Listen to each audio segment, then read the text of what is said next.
ಶ್ರೀ ಗರುಡೋವಾಚ ಯಮಲೋಕ ಕಿಯನ್ಮಾತ್ರ ಕೀದೃಶಕ್ಕೇನ ನಿರ್ಮಿತಃ ಸಭಾ ಚ ಕೀದೃಶಿ ತಸ್ಯಾಂ ಧರ್ಮ ಆಸ್ತೆ ಚ ಕೈಸ್ಸಹ. ಶ್ರೀ ಗರುಡರು ಭಗವಂತನನ್ನು ಧರ್ಮರಾಜನ ನಗರದ ಬಗ್ಗೆ, ಯಮಲೋಕದ ಬಗ್ಗೆ ಮತ್ತೆ ಪ್ರಶ್ನೆ ಮಾಡಿದ್ದಾರೆ. ಆ ಯಮನ ಲೋಕ ಅದು ಎಷ್ಟು ದೊಡ್ಡದಾಗಿರ್ತಕ್ಕಂಥದ್ದು, ಅದನ್ನು ನಿರ್ಮಾಣ ಮಾಡಿದವರು ಯಾರು, ಆ ಧರ್ಮರಾಜನ ಸಭೆ ಹೇಗಿದೆ, ಆ ಸಭೆಯಲ್ಲಿ ಧರ್ಮರಾಜನ ಒಟ್ಟಿಗೆ ಮತ್ತೆ ಯಾರಿದ್ದಾರೆ, ಯಾವ ಧಾರ್ಮಿಕ ಸತ್ಕರ್ಮವನ್ನು ಮಾಡಿ ಉತ್ತಮವಾದ ಮಾರ್ಗದಿಂದ ಧರ್ಮರಾಯನ ಲೋಕಕ್ಕೆ ಹೋಗ್ತಾನೆ, ಅದನ್ನು ಹೇಳು. ಆ ಧರ್ಮದ ಮಾರ್ಗ ಹೇಗಿರುತ್ತೆ, ಅದಕ್ಕೆ ಉತ್ತರ ರೂಪವಾಗಿ ಭಗವಂತ ಹೇಳ್ತಾನೆ, ಧರ್ಮರಾಜನ ನಗರ ಅದು ಬರೀ ಪಾಪಿಗಳು ಮಾತ್ರ ಹೋಗುವಂಥದ್ದಲ್ಲ ಅಂತ ಮೊದಲಿಗೆ. ಯದ್ಗಮ್ಯಂ ನಾರದಾದಿಭಿಹಿ, ಸದಾ ಭಗವಂತನ ನಾಮ ಸಂಕೀರ್ತನೆ ಮಾಡುವಂತಹ ನಾರದರು ಕೂಡ ಆ ಲೋಕಕ್ಕೆ ಹೋಗ್ತಾರೆ. ಆ ಧರ್ಮನ ಪಟ್ಟಣ ಏನಿದೆ ಅದನ್ನು ಪಡೀಲಿಕ್ಕೂ ಪುಣ್ಯ ಬೇಕು ಅಂತಾರೆ. ಪುಣ್ಯವಂತರಿಗೆ ಮಾತ್ರ ದೊರಕುವಂಥದ್ದದು.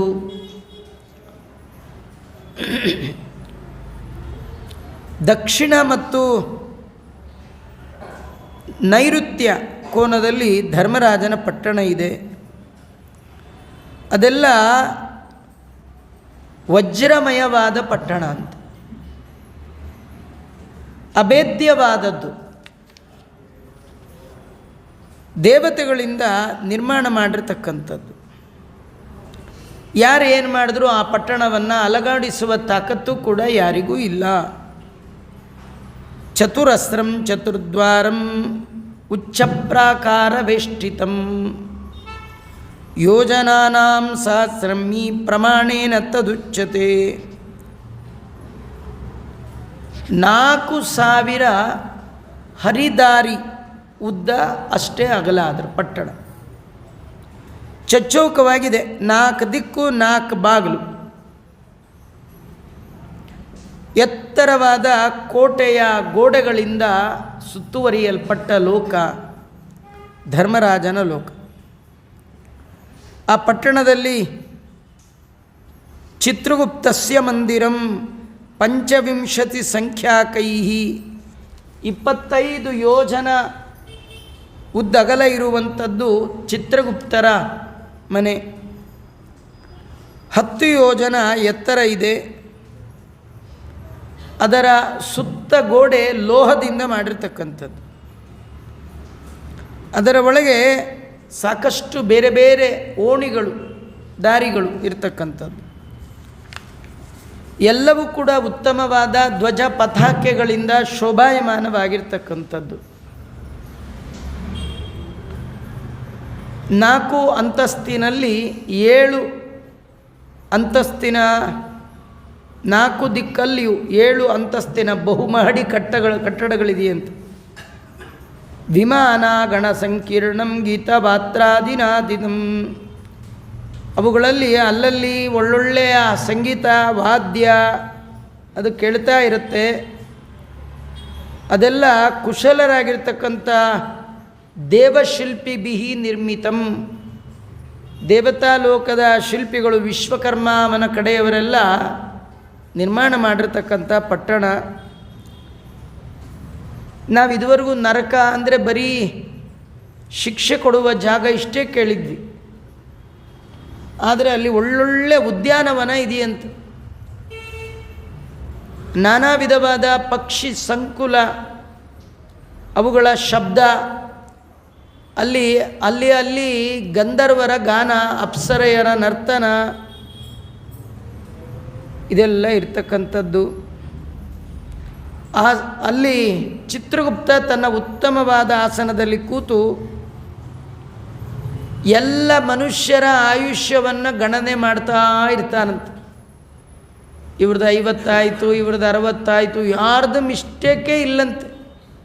ಕೋಟಿ ಕೋಟಿ ಕೋಟಿ ಜನ ಇದ್ದರೂ ಅವರ ಹತ್ರ ಲೆಕ್ಕ ಮಿಸ್ಟೇಕ್ ಆಗೋದೇ ಇಲ್ಲ.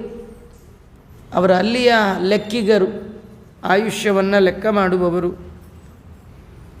ಯದ್ಯೇನೋಪಾರ್ಜಿತಂ ಕರ್ಮಂ ಶುಭಂ ವಾ ಅಶುಭಂ ಯದಿ, ಶುಭ ಅಶುಭಗಳನ್ನು ಬರೆದಿಡ್ತಾ ಇರ್ತಾರೆ. ಅವರು ಮನುಷ್ಯರ ವಿಷಯದಲ್ಲಿ ಮೋಹಕ್ಕೆ ಒಳಗಾಗೋಲ್ಲ, ಕನ್ಫ್ಯೂಷನ್ ಇಲ್ಲ ಅವರಿಗೆ. ಹೀಗಾಗಿ ಅವರು ಬರ್ಕೊಳ್ಳುವ ಲೆಕ್ಕದಲ್ಲಿ ವ್ಯತ್ಯಾಸ ಬರೋದೇ ಇಲ್ಲ. ತತ್ಸರ್ವಂ ಭುಜ್ಯತೆ ಯತ್ರ ಚಿತ್ರಗುಪ್ತಸ್ಯ ಶಾಸನಾತ್. ಯಮಲೋಕದಲ್ಲಿ ಚಿತ್ರಗುಪ್ತರ ಆಜ್ಞೆಯಂತೆ ಭೂಲೋಕದಿಂದ ಹೋದ ಮನುಷ್ಯ ಸುಖ ದುಃಖ ಯಾವುದು ಅನುಭವಿಸಲಿಕ್ಕೂ ಇವರ ಆರ್ಡರೇ ಕಾರಣ. ಇಲ್ಲಿ ಎಲ್ಲ ಬಗೆಯ ರೋಗ ಜ್ವರ ಇವುಗಳ ಅಭಿಮಾನಿ ದೇವತೆಗಳ ಮನೆ ಇದೆಯಂತೆ. ಚಿತ್ರಗುಪ್ತರ ಊರಲ್ಲಿ ಅವರ ಮನೆ ಅಕ್ಕಪಕ್ಕ ಹಿಂದಿನ ರೋಡು ಮುಂದಿನ ರೋಡಲ್ಲೆಲ್ಲ ಯಾರ್ದು ಕ್ವಾರ್ಟರ್ಸ್ ಅದು ಹೇಳ್ತಾರೆ. ಜ್ವರಸ್ಯಾಸ್ತಿ ಮಹಾಗ್ರಹಂ ದಕ್ಷಿಣಸ್ಯಾಂಚ ಶೂಲಸ್ಯ ಲೂತಾ ವಿಸ್ಫೋಟಯಸ್ತತ ಪಶ್ಚಿಮೇ ಕಾಲಪಾಶಸ್ಯಾದಜೀರ್ಣಸ್ಯ ರುಚೇತ್ತತ. ದಕ್ಷಿಣ ಭಾಗದಲ್ಲಿ ಶೂಲರೋಗ, ಚರ್ಮರೋಗ, ವಿಸ್ಫೋಟಕ ರೋಗ ಇವುಗಳನ್ನು ತಂದೊಡ್ಡುವಂತಹ ಅಭಿಮಾನಿಗಳ ಮನೆ. ಪಶ್ಚಿಮದಲ್ಲಿ ಕಾಲ, ಪಾಶ, ಅಜೀರ್ಣ ಅನ್ನುವ ಅರುಚಿಗಳ ಸ್ಥಾನ. ಉತ್ತರ ದಿಕ್ಕಿನಲ್ಲಿ ಪಾಂಡುರೋಗ, ಈಶಾನ್ಯದಲ್ಲಿ ಶಿರಸ್ಸಿಗೆ ಸಂಬಂಧಪಟ್ಟ ರೋಗಗಳಿಗೆ ಅಭಿಮಾನಿಗಳಾದ ದೇವತೆಗಳ ಮನೆ ಇದೆ. ಆಗ್ನೇಯಾಮಸ್ತಿ ಮೂರ್ಛನ, ಫಿಟ್ಸು ಈ ರೋಗದ ಅಭಿಮಾನಿ ಅಲ್ಲಿ ಮನೆ ಆಗ್ನೇಯದಲ್ಲಿ. ನೈಋತ್ಯ ಕೋಣೆಯಲ್ಲಿ ಅತಿಸಾರ ಅನ್ನುವ ಕಾಯಿಲೆ, ವಾಯುವ್ಯದಲ್ಲಿ ಶೀತ ಜ್ವರ ಅದಕ್ಕೆ ಅಭಿಮಾನಿ. ಇನ್ನು ಅನೇಕ ತರಹದ ವ್ಯಾಧಿಗಳು. ಯಮ ಚಿತ್ರಗುಪ್ತರಿಗೆ ಆರ್ಡರ್ ಮಾಡಿ, ಚಿತ್ರಗುಪ್ತರು ಈ ಕಾಂಪೌಂಡಲ್ಲಿರೋ ಯಾರೋ ಒಬ್ರಿಗೆ ಆರ್ಡರ್ ಮಾಡಿ ನಮ್ಮೂರಿಗೆ ಕಳಿಸಿ ನಮ್ಮನ್ನು ಹಿಡ್ಕೊಳ್ಳೋ ಹಂಗೆ ಮಾಡೋವಂಥ ಆ ಅಭಿಮಾನಿಗಳು ಅಲ್ಲಲ್ಲಿ ಇತ್ತು. ಹಿಂದೆ ಹೇಳಿದರು, ಕರ್ಮಯೋಗ ತದಾ ಕಶ್ಚಿದ್ ವ್ಯಾಧಿ ಪ್ರಜಾಯತೆ. ಅಂತ್ಯಕಾಲದಲ್ಲಿ ಯಾವುದೋ ಒಂದು ರೋಗ ಬಂದು ಹಿಡ್ಕೊಳ್ಳುತ್ತೆ ಅಂದರೆ ರೋಗಕ್ಕೆ ಸ್ವಾತಂತ್ರ್ಯ ಇಲ್ಲ, ರೋಗದ ಅಭಿಮಾನಿಗಳು ಬಂದು ನಮ್ಮನ್ನು ಕಾಡ್ತಾರೆ. ಲಿಖಿತೆ ಚಿತ್ರಗುಪ್ತಸ್ಥೋ ಮಾನುಷಾಣಾಂ ಶುಭಂ ಶುಭಂ ಚಿತ್ರಗುಪ್ತಾಲಯಾದಗ್ರೇ ಯೋಜನಾನಾಂಚ 20. ಈ ಚಿತ್ರಗುಪ್ತರು ಮನುಷ್ಯರ ಎಲ್ಲ ಶುಭ ಮತ್ತು ಅಶುಭವನ್ನು ಬರಿತಕ್ಕಂಥವರು. ಅವರ ಮನೆಯಿಂದ ಆಚೆ 25 ಯೋಜನದ ದೂರದಲ್ಲಿ ಧರ್ಮರಾಜನ ಅಂದರೆ ಯಮಧರ್ಮನ ದಿವ್ಯವಾದ ಮಂದಿರ, ರತ್ನಮಯಂ ದಿವ್ಯಂ, ರತ್ನಮಯವಾದದ್ದು. ಅಲ್ಲಿ ಗೋಡೆ ಗಿಡೆಗಳಿಗೆಲ್ಲ ರತ್ನ, ಮುತ್ತು, ಹವಳ, ಪಚ್ಚೆ, ಮರಕತ, ಗೋಮೇದಿಕ, ಪುಷ್ಯರಾಗ, ವಜ್ರ, ವೈಢೂರ್ಯ ಇವೆಲ್ಲ ನವರತ್ನಗಳು. ಇಡೀ ಮನೆಯಲ್ಲಿ ಒಳ್ಳೆ ಪ್ರಕಾಶಮಯವಾದ ಮನೆ ಅದು. ಆ ಮಣಿಗಳ ಕಾಂತಿಯೇ, ಸೂರ್ಯನ ಪ್ರಕಾಶವೂ ಕೂಡ ಅಲ್ಲಿರ್ತಕ್ಕಂಥದ್ದು. ಅದು ಮನೆ ಎಷ್ಟು ದೊಡ್ಡದಂದರೆ 200 ಯೋಜನ ಅಗಲ, 200 ಯೋಜನ, 50 ಯೋಜನ ಎತ್ತರ. ಉದ್ದ 200, ಅಗಲ 200, ಎತ್ತರ 50 ಯೋಜನ.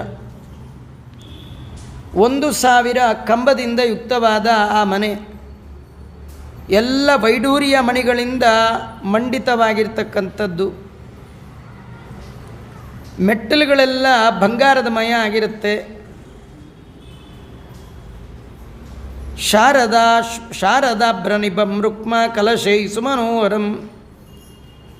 ಶರದೃತುವಿನಲ್ಲಿ ಹೇಗೆ ಆಕಾಶ ನಿರ್ಮಲವಾಗಿರುತ್ತೆ ಹಾಗೆ ಇಡೀ ಮನೆ ನಿರ್ಮಲ.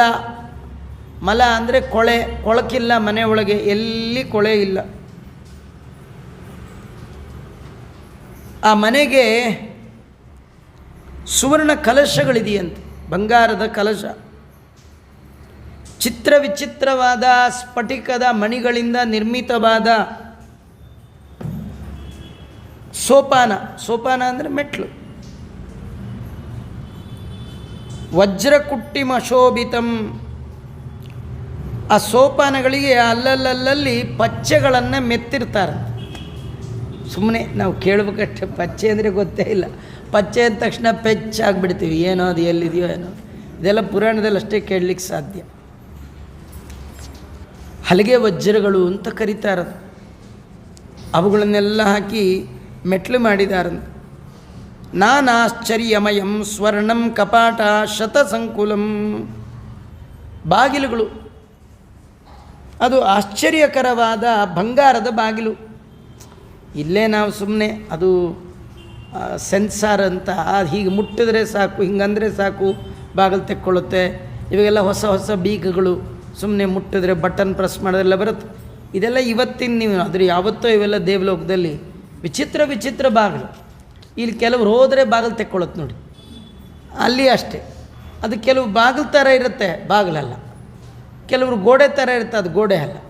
ನಾವು ಮಯ ನಿರ್ಮಿತ ಸಭಾಭವನ ಮಹಾಭಾರತದಲ್ಲಿ ಕೇಳ್ತೇವಲ್ಲ, ಆ ಮಯ ಯಮನಿಗೋಸ್ಕರವಾಗಿ ನಿರ್ಮಾಣ ಮಾಡಿಕೊಟ್ಟಿರ್ತಕ್ಕಂಥ ಅದ್ಭುತವಾದ ಅರಮನೆ ಅದು. ಅಲ್ಲಿ ಎಲ್ಲ ಬಾಗಿಲುಗಳು ಎಲ್ಲವೂ ಕೂಡ ಚಿತ್ರ ವಿಚಿತ್ರವಾಗಿರ್ತಕ್ಕಂಥದ್ದು. ಏವಮಾದೀಭಿರನ್ಯಶ್ಚ ಭೂಷಣೈ ಭೂಷಿತಂ ಸದಾ ಆತ್ಮಯೋಗ ಪ್ರಭಾವೈಶ್ಚ ನಿರ್ಮಿತಂ ವಿಶ್ವಕರ್ಮಣ.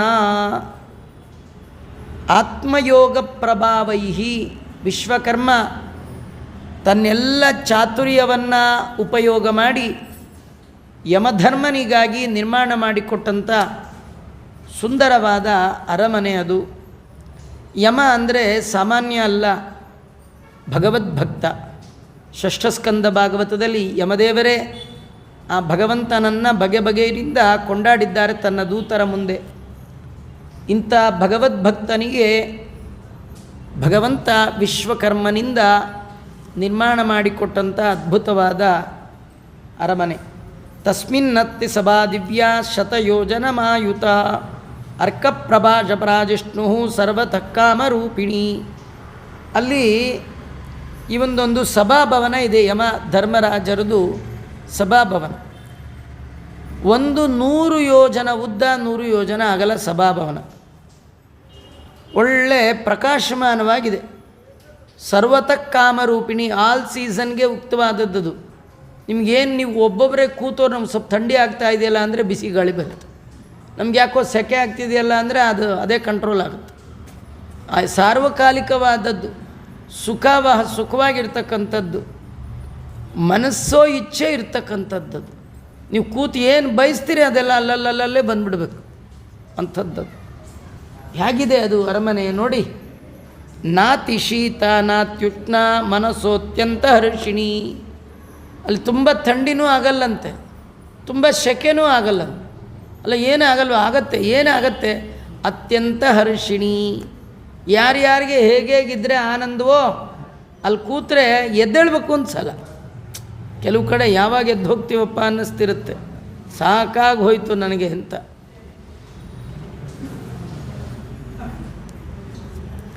ಸರ್ವೇ ಕಾಮಃ ಸ್ಥಿತಾ ಯಸ್ಯಾಂ ಯೇ ದಿವ್ಯಾ ಯೇ ಚ ಮಾನುಷ.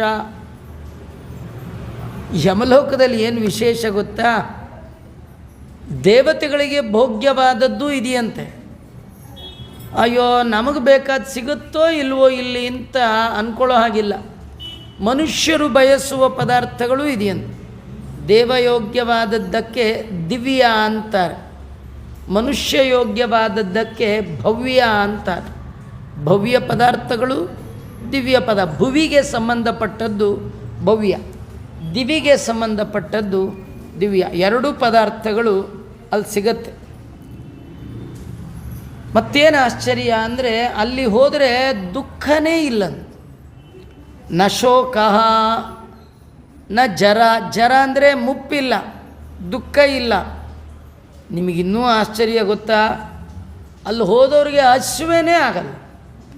ಸುಮ್ಮನೆ ಹಿಂಗೆ ತಣ್ಣಗೆ ಹಿಂಗಿರ್ಬೇಕು ಮನೆ ಅಂದರೆ, ಬಾಯಾರಿಕೆ ಆಗಲ್ಲ. ನ ಕ್ಷುತ್ಪಿಪಾಸ.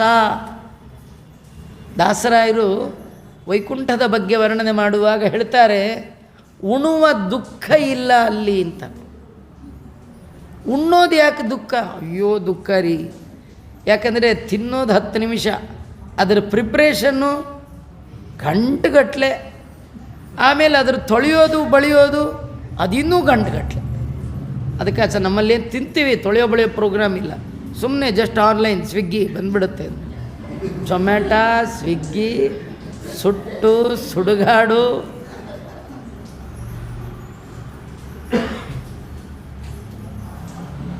ಅಲ್ಲಿ ಹಾಗೆ ನಿಮ್ಗೆ ಹಶ್ವಾದ್ರಲ್ವ ತಿನ್ನಬೇಕು, ಹಶ್ವ ಆಗಲ್ಲ, ಬಾಯಾರಿಕೆನೇ ಆಗಲ್ಲ. ಅಲ್ಲಿ ಯಾವುದು ಅಪ್ರಿಯವಾದ ವಸ್ತುವೇ ಇಲ್ಲ. ಏನು ನೋಡಿದ್ರೂ ಆನಂದ, ಮತ್ತೆ ಆನಂದ, ಆನಂದ ಆನಂದ ಪರಮಾನಂದ ಆಗ್ತಾ ಇರುತ್ತೆ. ನೋಡಿ, ಇಂಥ ಲೋಕಕ್ಕೆ ಎಲ್ಲ ಬಯಸ್ತಾರೆ ಅಲ್ವಾ? ಈ ಫೆಸಿಲಿಟಿ ಯಮಲೋಕದಲ್ಲೂ ಇದೆಯಂತೆ. ಪುಣ್ಯವಂತರಿಗೆ ಸಿಗತ್ತಿದು. ಸರ್ವೇ ಕಾಮಾಸ್ಥಿತ ಯಸ್ಯಾಂ ಯೇ ದಿವ್ಯಾ ಯೇ ಚ ಮಾನವ ರಸವಚ್ಚ ಪ್ರಭೂತಂಚ ಭಕ್ಷ್ಯಂ ಭೋಜ್ಯಂಚ ಸರ್ವಶಃ. ಏನೇನು ಕೇಳ್ತೀರಿ, ಮೊದಲೇ ಹಸಿವು ಆಗಲ್ಲ, ಬಾಯಾರಿಕೆ ಆಗಲ್ಲ, ಬೈ ಚಾನ್ಸ್ ಅದಕ್ಕಾಗೇ ಹೋಗಿರ್ತಾರೆ. ತಿಂದು ಕುಡಿದು ಕೆಲವು ಮದುವೆ ಮನೆಗೆ ಹೋಗೋದೇ ಅದಕ್ಕೆ ಅಲ್ವಾ? ಇಲ್ಲೆಲ್ಲ ಸಿಗಲಿಲ್ಲ ಅಂದರೆ ಹೋಗಿರ್ತಾರೆ. ಅವ್ರಿಗೆ ಬೇಕಂದ್ರೆ ಅದು ಸಿಗತ್ತೆ, ಇಲ್ಲ ಅಂತಿಲ್ಲ, ಬೇಕಂತಾನೆ ಅನಿಸೋಲ್ಲ, ತುಂಬ ಸಿಗುತ್ತೆ, ಬೇಕಾದ ಸಿಗುತ್ತೆ. ಕಾಮ ಫಲದ್ರುಮಾಹ ರಸವಂತಿ ಚ ತೋಯಾನಿ ಶೀತಾನ್ ಉಷ್ಣಾನಿ ಚೈವಹಿ. ಅಲ್ಲಿ ನೀರು ಬೇಕಂದರೆ ಥಂಡಿ ನೀರು ಇದೆ, ಬಿಸಿ ನೀರು ಇದೆ. ನೋಡಿ ಎಷ್ಟು ಅನುಕೂಲದ ಕಾರ್ಯಕ್ರಮ. ಆಮೇಲೆ ಅಲ್ಲಿ ಗಿಡಗಳಿದೆಯಂತೆ, ಹಣ್ಣಿನ ಗಿಡಗಳು. ಅವೆಲ್ಲ ವಿಚಿತ್ರ ವಿಚಿತ್ರ ಗಿಡ, ತುಂಬ ಹಣ್ಣು ಬಿಡುತ್ತೆ, ಕೈಗೆ ಸಿಗುತ್ತೆ. ಕಿತ್ಕೊಳ್ಳಿಕ್ಕೆ ಕಾಂಪಿಟೇಷನ್ ಇಲ್ಲಂತೆ. ಯಾಕಿಲ್ಲ ಅಂದರೆ ಹಣ್ಣು ಕಾಣ್ತು ಅಂತ ತಿಳ್ಕೊಳ್ಳಿ, ಕಿತ್ತರು ಅಂತ ತಿಳ್ಕೊಳ್ಳಿ, ಕಿತ್ತ ಪ್ಲೇಸಲ್ಲಿ ಇನ್ನೊಂದು ಹಣ್ಣು ಬಂದುಬಿಡುತ್ತೆ. ಈ ಥರದ ಗಿಡ ಇರಬೇಕ್ರಿ. ನೀವು ನೋಡಿ ಪಾಟಲ್ಲಿ ಹೂವಿಂದ ಇಟ್ಕೊಂಡು ಮಾರ್ತಾರಲ್ಲ, ಇಷ್ಟಗಲ ಅರಳಿರುತ್ತೆ. ಓ, ಇಂಥದ್ದು ಹೂವು ಸಿಕ್ಕರೆ ದೇವ್ರ ಪೂಜೆಗೆ ಸರಿ ಹೋಗುತ್ತೆ, ತೊಗೊಂಡೋಗಿ ಇಟ್ಕೊಂಡ್ರೆ ಅದನ್ನು ಕಿತ್ತರಿ ಮುಂದೆ ಮುಗೀತು, ಅದು ಪಾಟ್ ನಂತರ. ಈಗ ಮತ್ತೊಮ್ಮೆ ಜನ್ಮದಲ್ಲಿ ಇನ್ನೊಂದು ಹೂವು ಬರಲ್ಲ. ಅವನೇನು ಮಾಡಿರ್ತಾನೆ, ಹೂವು ಬಂದಿರೋದೇ ಒಂದು ಸಸಿ ನೆಟ್ಕೊಂಡು ನಮಗೆ ಇಂದಿರಾರಮಣ ಹಾಕಿ ಹೋಗ್ತಾನೆ. ನಮಗೇನು ನೀರು ಹಾಕಬಾರ್ದು, ಗೊಬ್ಬರ ಹಾಕಬಾರ್ದು, ಹಾಗೆ ಡೈಲಿ ಕಿಟಕಿಯಿಂದ ಹೂವು ಬಂದು ಬರ್ತಾರೆ. ಹೂವು ತಗೋ, ಎಲ್ಲಿ ಬರುತ್ತೆ ಹಂಗೆ. ಆದರೆ ದೇವಲೋಕದಲ್ಲಿ ಇಂದ್ರನ ಸಭೆ, ಚಂದ್ರನ ಸಭೆ, ಇವರಲ್ಲೆಲ್ಲ ಅವ್ರ ತೋಟದಲ್ಲಿ ಏನಂದರೆ ಕಾಮ ಫಲದ್ರುಮಾಹ. ನೀವು ಯಾವ ಮರ ನೋಡಿ ಏನು ಕೇಳಿದ್ರೂ ಅದೆಲ್ಲ ಸಿಗುತ್ತಲ್ಲಿ. ನೀವು ಮಾವಿನ ಮರಕ್ಕೆ ಹೋಗಿ ಹಲಸಿನಣ್ಣು ಬೇಕಂದ್ರೆ ದಬ್ಬ ಬಂದು ಬರುತ್ತೆ. ಇದು ನೋಡಿ ಹೇಗಿದೆ, ಈ A to Z all in one ಕೇಳಿದಿರಲ್ಲ, ಅವೆಲ್ಲ ಹಾಗೆ ಆಲ್ ಟೈಮ್ ಸೀಸನ್. ಇಲ್ಲಿ ಅನ್ಸೀಸನ್ ಫ್ರೂಟ್ಸ್ ತಿನ್ನಬಾರ್ದು, ಅಲ್ಲ ಅನ್ಸೀಸನ್ ಅನ್ನೋದೇ ಇಲ್ಲ, ಸಾರ್ವಕಾಲಿಕ. ಅಸಂಬಾದಾಚ ಸಾತಾರ್ಕ್ಷ್ಯ ರಮ್ಯಾ ಕಾಮಗಮಾ ಶಭಾ ದೀರ್ಘಕಾಲಂ ತಪಸ್ತಪ್ತ್ವಾ ನಿರ್ಮಿತ ವಿಶ್ವಕರ್ಮಣ. ಎಲ್ಲರಿಂದ ಯುಕ್ತವಾದ ಸಭೆ ಅದು. ಈ ಸಭೆಯನ್ನು ನಿರ್ಮಾಣ ಮಾಡುವ ಸಲುವಾಗಿ ಇಂಜಿನಿಯರು ತಪಸ್ ಮಾಡಿದ್ದಂತೆ. ಯಾರು ಇಂಜಿನಿಯರ್? ಯಾರು? ವಿಶ್ವಕರ್ಮ. ತುಂಬ ವರ್ಷಗಳ ತಪಸ್ಸನ್ನು ಮಾಡಿದ್ದರ ಫಲವಾಗಿ ಯಮನ ಈ ಸಭೆಯನ್ನು ಆತ ನಿರ್ಮಾಣ ಮಾಡಿದ್ದಾನೆ. ತಾಂ ಉಗ್ರ ತಪಸಃ ಯಾಂತಿ ಸೂರತಃ ಸತ್ಯವಾದಿನಃ. ಇಂಥ ಸಭೆ ಒಳಗೆ ಯಾರಾದರೂ ಪ್ರವೇಶ ಮಾಡಬೇಕಾದ್ರೆ ಸೂರತಃ, ವ್ರತ ಅಂದರೆ ಧಾರಣ ಅಂತ ಅರ್ಥ. ಒಳ್ಳೆ ಧರ್ಮಗಳನ್ನು ಜೀವನದಲ್ಲಿ ಇಂಪ್ಲಿಮೆಂಟ್ ಯಾರು ಮಾಡಿಕೊಂಡಿರ್ತಾರೋ, ಒಳ್ಳೆ ಧರ್ಮ ಅಂದರೆ ಯಾವುದು? ಭಾಗವತದ ಧರ್ಮ ಅಥವಾ ಭಗವಂತನಿಗೆ ಸಂಬಂಧಪಟ್ಟ ಧರ್ಮ. ಇದನ್ನು ಜೀವನದಲ್ಲಿ ಯಾರು ಧಾರಣೆ ಮಾಡಿಕೊಂಡಿರ್ತಾರೋ ಅಂಥವರಿಗೆ ಮಾತ್ರ ಯಾಂತಿ, ಹೋಗ್ತಾರೋ. ಅಷ್ಟೇ ಅಲ್ಲ, ಅಲ್ಲಿಗೆ ಹೋಗಬೇಕಾದ್ರೆ ಉಗ್ರವಾದ ತಪಸ್ಸನ್ನು ಮಾಡಿರ್ತಾರೆ. ಕಾಯಿಕವಾದ, ಮಾನಸಿಕವಾದ, ವಾಚನಿಕವಾದ ಎಲ್ಲ ಬಗೆಯ ತಪಸ್ಸನ್ನು ಇಡೀ ಜೀವನದಲ್ಲಿ ಬಿಡದೆ ಹಿಡಿದಿರ್ತಾರೆ. ಶಾಂತ ಸನ್ಯಾಸಿನ ಸಿದ್ಧಾ ಪೂತಾ ಪೂತೇನ ಕರ್ಮಣ. ಅಲ್ಲಿ ಮತ್ತೆ ಯಾರು ಇರ್ತಾರೆ ಅಂದರೆ ಶಾಂತ ಸ್ವಭಾವದವರು ಇರ್ತಾರಂತ. ಶಾಂತ ಸ್ವಭಾವ ಅಂದರೆ ಉದ್ವಿಗ್ನತೆಗೆ ಕಾರಣ ಆಗುವ ಪ್ರಸಂಗಗಳು ನಡೆದಾಗಲೂ ಕೂಡ ಉದ್ವಿಗ್ನತೆಗೆ ಒಳಗಾಗೋಲ್ಲ. ನಾವು ಅಷ್ಟೇ, ಯಾವಾಗಲೂ ಉದ್ವಿಗ್ನರಾಗೇ ಇರ್ತೀವಿ. ಒಳಗಾಗೋದೇನು ಬಂತು? ಯಾವಾಗೂ ಟೆನ್ಷನ್. ಹೊಸ್ದಾಗಿ ಒಳಗಾಗೋರು ಅಲ್ಲಿ ಹೇಳಿದ್ದು ನಾವು ಹೊಸ್ದೇ, ನಾವು ಯಾವಾಗಲೂ ಇರೋದೆ. ಕೆಲವರು ಅಂತ ಏನು ಯಾಕೋ ಒಂಥರ ಇರೋದೇ ಆಗೋದು, ಅದರಿಂದ ಯಾಕೋ ಒಂಥರ ಅಲ್ಲ. ಶಾಂತಾಹ. ಆಮೇಲೆ ಸನ್ಯಾಸಿನಃ, ಸನ್ಯಾಸಿಗಳು ಅಲ್ಲಿರ್ತಾರೆ. ಸನ್ಯಾಸಿಗಳು ಅಂದರೆ ಸ್ವಾಮಿಗಳು ಅಂತ ಅಂದ್ಕೊಳ್ಬಾರ್ದು, ಅಲ್ಲ ಅಂತನೂ ಅಲ್ಲ. ಈ ಸನ್ಯಾಸಿ ಶಬ್ದಕ್ಕರ್ಥ ಸಮ್ಯಕ್ ನ್ಯಾಸ, ಚೆನ್ನಾಗಿ ಇಟ್ಟವರು ಅಂತ. ಏನು? ಮನಸ್ಸನ್ನು ಚೆನ್ನಾಗಿ ದೇವರ ಪಾದದಲ್ಲಿ ಇಟ್ಟವರು ಅಂತ ಒಂದರ್ಥ. ನ್ಯಾಸ ಅಂದರೆ ಮತ್ತೊಂದು, ಚೆನ್ನಾಗಿ ಬಿಟ್ಟವರು ಅಂತ. ದೇವರನ್ನು ಬಿಟ್ಟು ಉಳಿದೆಲ್ಲ ಪದಾರ್ಥಗಳಲ್ಲಿ ಮನಸ್ಸನ್ನು ಬಿಟ್ಟವರು, ದೇವರಲ್ಲಿ ಮನಸ್ಸನ್ನು ಇಟ್ಟವರು ಸನ್ಯಾಸಿಗಳು. ಅವರು ಅಲ್ಲಿರ್ತಾರೆ. ಸಿದ್ಧಾಹ, ಶುದ್ಧ ಮನಸ್ಸಿನಿಂದ ದೇವರ ಸೇವಾದಿಗಳನ್ನು, ಜಪ ತಪಾದಿಗಳನ್ನು ಮಾಡಿ ಅಂತರಂಗದಲ್ಲಿ ಭಗವಂತನನ್ನು ಸಿದ್ಧಿ ಮಾಡಿಕೊಂಡವರು ಸಿದ್ಧರು, ಅವರಿರ್ತಾರೆ. ಪೂತಾಹ ಪೂತೇನ ಕರ್ಮಣ, ಪವಿತ್ರವಾದ ಕರ್ಮಗಳನ್ನು ಮಾಡಿ ಯಾರು ಪಾವಿತ್ರತೆಯನ್ನು ಸಂಪಾದನೆ ಮಾಡಿಕೊಂಡಿರ್ತಾರೆ ಅವರು ಅಲ್ಲಿರ್ತಾರೆ. ಸರ್ವೇ ಭಾಸ್ವರದ್ದೇಹಾಸ್ತೇಲಂಕೃತ ವಿರಜಾಂಬರ ಕೃತ್ಯೈಶ್ಚ ಕರ್ಮ ವಿಪುಣ್ಯೈ ತತ್ರ ತಿಷ್ಠಂತಿ ಭೂಷಿತಾ. ಅಲ್ಲಿಗೆ ಯಾರು ಹೋಗ್ತಾರೋ ಅವರ ದೇಹದಿಂದಲೇ ಬೆಳಕು ಬರ್ತಾ ಇರುತ್ತಂತೆ. ಅಂದರೆ ಆ ದೇಹ ತೇಜೋಮಯವಾದ ದೇಹ, ತೇಜ ಪ್ರಾಧಾನ್ಯ. ನಮ್ಮದಲ್ಲಿ ಮಣ್ಣು ಪ್ರಾಧಾನ್ಯ, ಮೃತ್ ಪ್ರಾಧಾನ್ಯ. ನಮ್ಮ ದೇಹದ ಒಳಗೂ ತೇಜಸ್ಸಿದೆ. ಪೃಥ್ವಿ, ಅಪ್, ತೇಜಸ್, ವಾಯು, ಆಕಾಶ. ಇದೇ ನಮ್ಮ ದೇಹ ರಚನೆಗೆ ಇರುವಂತಹ 5 ಕಚ್ಚಾ ವಸ್ತುಗಳು. ಇದರೊಳಗೆ ಮಣ್ಣಿನ ಭಾಗ ಜಾಸ್ತಿ. ಅದಕ್ಕೆ ಮಣ್ಣಿಂದ ಕಾಯ. ಈ ಕಾಯ ದೇಹ ಆಗಿರೋದು ಯಾವುದರಿಂದ? ಮಣ್ಣಿಂದ. ಈ ದೇಹ ಬಿಟ್ಟು ಉತ್ತಮ ಲೋಕಕ್ಕೆ ಹೋಗುವಾಗ ಉತ್ತಮ ದೇಹ ಅದು ಎಂಥದ್ದು ಅಂದರೆ ತೇಜೋಮಯವಾದ ದೇಹ. ಹಾಗಾಗಿ ಅವರೆಲ್ಲ ತೇಜೋಮಯರಾಗಿ ಅಲ್ಲಿರ್ತಾರೆ. ಸರ್ವೇ ಭಾಸ್ವರ ದೇಹ, ಒಳ್ಳೆ ಪ್ರಕಾಶಮಾನವಾದ ದೇಹ ಅಲ್ಲಿ ಆ ಲೋಕಕ್ಕೆ ಹೋದವರಿಗೆ. ಮತ್ತು ರಜರಹಿತವಾದ ವಸ್ತ್ರಾಲಂಕಾರ. ಅವರ ವಸ್ತ್ರಗಳಲ್ಲಿ ರಜ ಅಂದರೆ ಕೊಳೆ, ಧೂಳು ಇರೋದೇ ಇಲ್ಲ. ನಿಮ್ಗೆ ಆಶ್ಚರ್ಯ ಗೊತ್ತಾ? ಅವರೇನು ಒಗಿಬೇಕಾದಿಲ್ಲ, ನೆನೆಸ್ಬೇಕಾದ ಒಂದೇ ಥರ ಕೊಳೆನೇ ಆಗಲ್ಲ. ನೀವು ಯೋಚನೆ ಮಾಡಿ, ನಮ್ಮ ರಾಯರಿಗೆ ಹುಟ್ಟು ಮಗಟ ಕೊಳೆನೇ ಆಗಲ್ಲ. ಎಲ್ಲಿ ಕೊಳೆ ಆಗ್ಬೇಕ್ರಿ? ಅವ್ರ ಹತ್ರ ಬಂದು ವಸ್ತು ಕೊಳೆ ಆಗಲ್ಲ.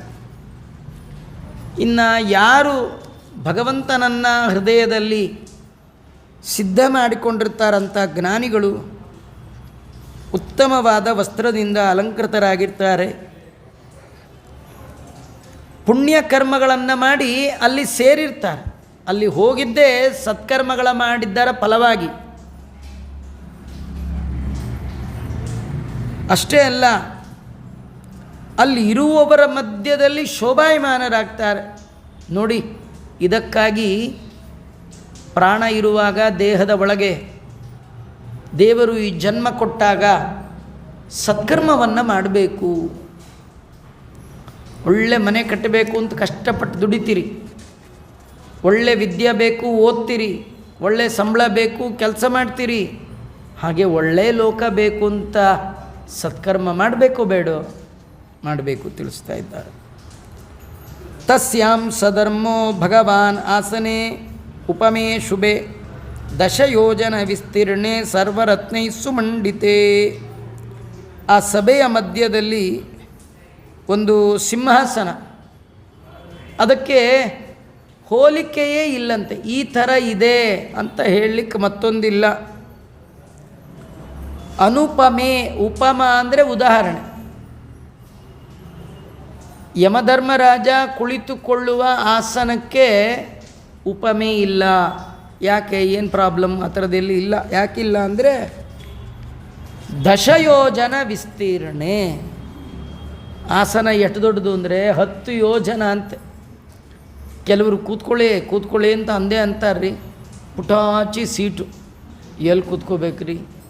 ಹಾಗೆಲ್ಲ ಇಲ್ಲ, ವಿಸ್ತಾರವಾದ ಆಸನ. ಒಂದು ರತ್ನ ಖಚಿತವಾದ ದಿವ್ಯ ಸಿಂಹಾಸನ, ಅಲ್ಲಿ ವಿರಾಜಮಾನವಾಗಿ ಯಮಧರ್ಮರಾಜರು ಕೂತಿರ್ತಾರೆ. ಉಪವಿಷ್ಟ ಸತಾಂ ಶ್ರೇಷ್ಠ ಛತ್ರ ಶೋಭಿತ ಮಸ್ತಕ. ಅವನ ತಲೆಯ ಮೇಲೆ, ಯಮಧರ್ಮರಾಜರ ತಲೆಯ ಮೇಲೆ ಶೋಭಾಯಮಾನವಾದ ಛತ್ರ. ಯಾರವನು? ಸತಾಂ ಶ್ರೇಷ್ಠ, ಸಜ್ಜನರಲ್ಲಿ ಶ್ರೇಷ್ಠರಾದ ಶ್ರೀ ಯಮದೇವರು ಆ ಸಿಂಹಾಸನದಲ್ಲಿ ಕೂಡುತ್ತಾರೆ. ಅವರ ತಲೆಯ ಮೇಲೆ ಶೋಭಾಯಮಾನವಾದ ಛತ್ರ, ಕರ್ಣದಲ್ಲಿ ಅದ್ಭುತವಾದ ಕುಂಡಲವನ್ನು ಧಾರಣೆ ಮಾಡುತ್ತಾರೆ. ತಲೆಯಲ್ಲಿ ಅತ್ಯಮೂಲ್ಯವಾದ ಮುಕ್ಕುಟ ಕಿರೀಟವನ್ನು ಧಾರಣೆ ಮಾಡಿರ್ತಾರೆ. ಸರ್ವ ಅಲಂಕಾರ ಸಂಯುಕ್ತೋ ನೀಲಮೇಘ ಸಮಪ್ರಭಃ ವಾಲವ್ಯಜನ ಹಸ್ತಾಭಿ ಅಪ್ಸರೋಭಿಶ್ಚ ಬೀಜಿತಃ. ಎಲ್ಲ ಬಗೆಯ ಅಲಂಕಾರವನ್ನು ಆ ಮಹಾನುಭಾವ ಯಮಧರ್ಮರಾಜರು ಮಾಡಿಕೊಂಡಿರ್ತಾರೆ. ಮೋಡದಂತೆ ನೀಲಿ ಮೈಕಾಂತಿ, ಕೈಯಲ್ಲಿ ಬೀಸಣಿಕೆ ಹಿಡಿದಿರ್ತಾನೆ. ಅಪ್ಸರೆಯರು ಅನೇಕ ಜನ ಅವರು ಬೀಸ್ತಾ ಇರ್ತಾರೆ. ಗಂಧರ್ವರು, ಅಪ್ಸರೆಯರು, ಗಂಧರ್ವರ ಗಾನ, ಅಪ್ಸರೆಯರ ನರ್ತನ, ಅನೇಕ ಜನ ವಾದ್ಯಗಳನ್ನು ನುಡಿಸ್ತಾ ಇರ್ತಾರೆ. ಎಲ್ಲ ಬಗೆಯಿಂದ ಅವನ ಸೇವಾ ಮಾಡ್ತಿರ್ತಾರಂತೆ ಯಮಧರ್ಮರಾಜಂದು.